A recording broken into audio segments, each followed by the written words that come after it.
मामा मैंने घर के बर्तन भी धो दिए, मैंने खाना भी पका लिया और मैंने रात को खाने के लिए सैरी भी बना दी है।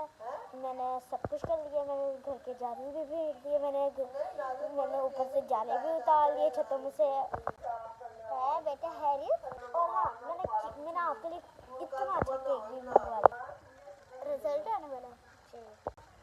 शाबाश मामा, रिजल्ट आ गया। चलो बताओ। सुनाओ बेटा सुनाओ।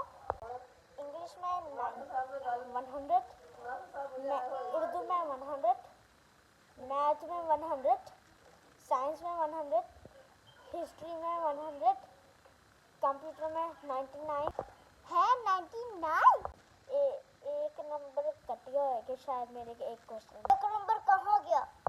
शायद कट गया होगा। कट गया। तुम्हारे दोस्त ने कंप्यूटर साइंस में 100 लाया और तुम शायद उसके पास आईफोन 16 आ गया हो। माँ से जुबान ले जाता। नहीं मामा, मैं वो जुबान तो नहीं ले रहा। तेरी तो ओए